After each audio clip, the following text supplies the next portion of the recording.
আগামী 5 নভেম্বর অনুষ্ঠিত হবে 60তম মার্কিন প্রেসিডেন্ট নির্বাচন।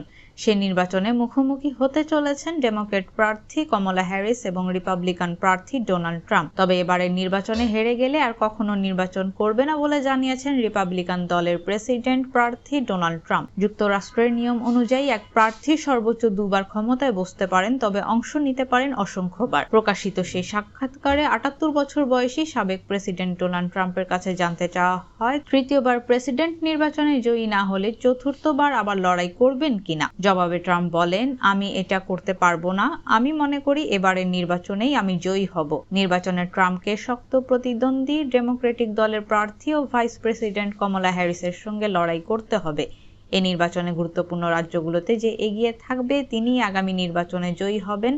তবে জাতীয় জরিপে দেখা যাচ্ছে ট্রাম্পের চেয়ে কমলা হ্যারিসই এগিয়ে রয়েছেন। 2020 সালে অনুষ্ঠিত সবশেষ নির্বাচনে ডেমোক্র্যাট প্রার্থী জো বাইডেনের জয়ী হওয়া নিয়ে একের পর এক মিথ্যা অভিযোগ তুলেন ট্রাম্প।